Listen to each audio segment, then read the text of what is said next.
এবার how many এবং how মাচের ব্যবহার যখন বলা হবে কতগুলি, তখন আমাদের ইংরেজিতে হাউ মেনি ইউজ করতে হয়। আর যখন বলা হবে কতটা, তখন হবে হাউ মাচ। তো এবার আমি উদাহরণ বলছি, কতগুলি বল, তাহলে হাউ মেনি বলস। আর কতটা জল, হাউ মাচ ওয়াটার। কতগুলি রেল, তাহলে হাউ মেনি ট্রেনস। আর কতটা তেল, তাহলে হবে হাউ মাচ অয়েল।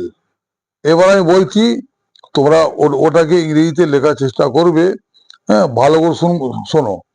কত ছাত্র, কত খেলোয়াড়, কত ভিখারি, কজন ব্যবসায়ী, কজন ডাকাত, কজন পথিক, কজন লেখক, কজন দোকানদার, কটা প্রশ্ন, কতটা দই, কটা চিঠি, কটা তালা, কতটা রক্ত, কটা লরি, কটা বিষয়, কজন স্ত্রী লোক, কটা ছাগল, কতটা দুধ, কতটা মধু, কতটা চাল, কতটা গম, কতটা ঘি, কতটা মধু, কতটা শরবত, কতটা বরফ, কজন ক্রেতা, কজন সেবিকা, কজন কেরানি, কটা দল,